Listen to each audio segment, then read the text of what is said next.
స్వాగతం. ముఖ్యాంశాలు. ఎస్ఎల్బీసీ సొరంగంలో ప్రమాద స్థలికి చేరువలో సహాయ బృందాలు. భారీగా పేరుకున్న బురదతో ఆటంకం 2 రోజులు పడుతుందని అంచనా.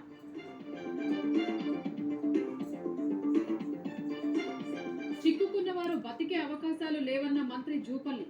భారీ పరికరాలు తీసుకెళ్లే పరిస్థితి లేదని వెల్లడి. మంత్రి ఉత్తమ్తో కలిసి పనుల పర్యవేక్షణ. రేపటి నుంచి ఏపీ అసెంబ్లీ బడ్జెట్ సమావేశాలు. ఉభయ సభల్ని ఉద్దేశించి ప్రసంగించనున్న గవర్నర్. భారీ భద్రతా ఏర్పాట్లు చేసిన పోలీసులు.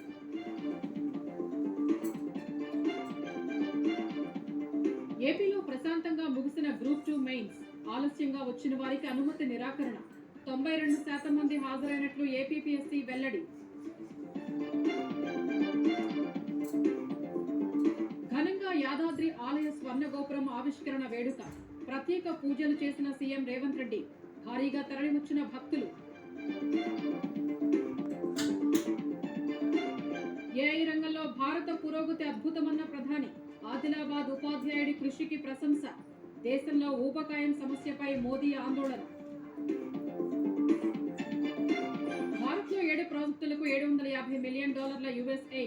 కేంద్ర ఆర్థిక శాఖ నివేదికలో వెల్లడి. ఓటింగ్ శాతం పెంపునకు వాడలేదని స్పష్టీకరణ.